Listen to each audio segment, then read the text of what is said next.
Petition दायर किया है शुएब शाहीन साहब, उन्होंने ज्वाइन किया है। बहुत शुक्रिया शुएब साहब आपके वक्त का। शुएब साहब, अब चीफ जस्टिस ऑफ पाकिस्तान की जानिब से इस हवाले से सो मोटो एक्शन भी ले लिया गया है। सबसे पहले आपके इस हवाले से कमेंट चाहूंगा।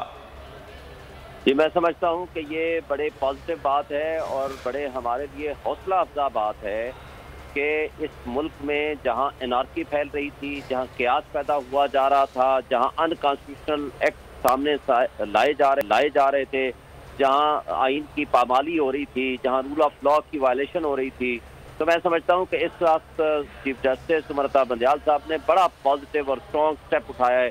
और इस वक्त मुल्क की बका के लिए ज़रूरी है कि हम सब आइन की पासदारी के लिए इकट्ठे हो जाएं और आइन के तहफ़्फ़ुज़ की कसम उठाई हुई है जजेस ऑफ सुप्रीम कोर्ट ने और तमाम सुपीरियर कोर्ट जजेस ने, और सुप्रीम कोर्ट के जजेस मुहाफ़िज़ हैं इस आइन के और इस दस्तूर के और बुनियादी इंसानी हुकूक के।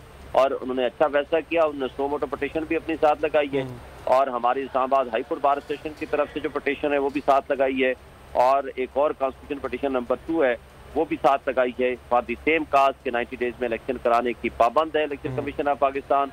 उसके लिए कोई एक्सक्यूज नहीं है।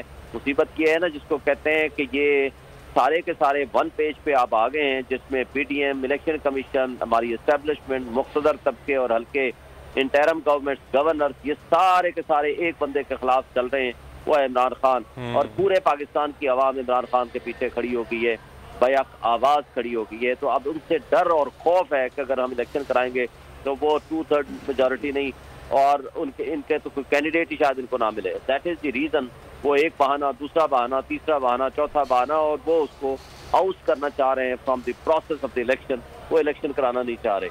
तो मैं समझता हूँ कि ये हमारे लिए बड़े ऑनर की बात है कि, और हमारे लिए खुशी की बात है कि सुप्रीम कोर्ट ने इसमें सो मोटो नोटिस भी लिया है और हमारी पटिशन भी फिक्स की है।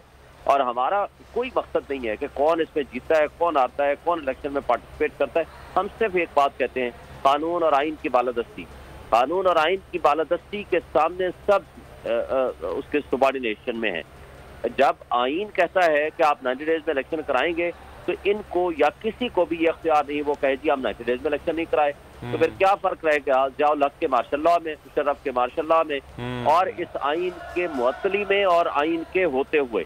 जब आइन है और इस आइन के तहत 90 डेज के इलेक्शन का कहा गया है तो तमाम कंसर्न लोग पाबंद हैं। अब यहाँ बहाने क्या हो रहे हैं, कभी आईजी आता है कि जी हमारे पास नफरी नहीं है, कभी चीफ सेक्रेटरीज आते हैं दोनों सूबा के जी हम तो नहीं करा सकते, हम बंदे नहीं दे सकते।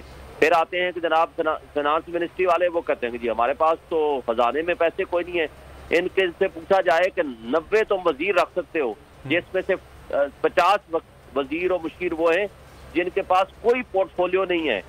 उसके बावजूद ये बैठ के बेईमानी के जरिए ये कहना चाहते हैं कि जी हमने आइन पे अमल नहीं करना, हमने